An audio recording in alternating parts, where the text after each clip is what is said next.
sannan aka kafa daular musulunci ta farko a garin Sokoto a shekarar 1804. Hausawa sun taka rawar gani sosai wajen yada addinin musulunci a cikin ƙasar Sokoto, wato ƙasar Hausa, da kuma Afirka ta Yamma.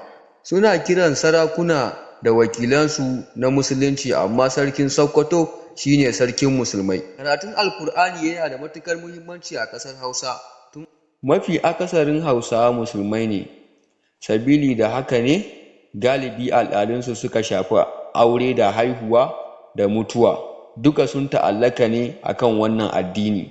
Sai dai ɗan abin da ba za a rasa ba daga al'adunsu na gargajiya, musamman wajen Maguzawa.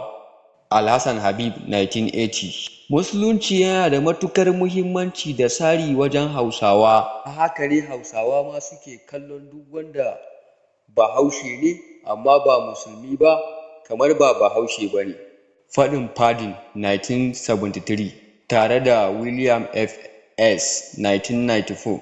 Aikin hajji yana ɗaya daga cikin rukunan musulunci guda 5.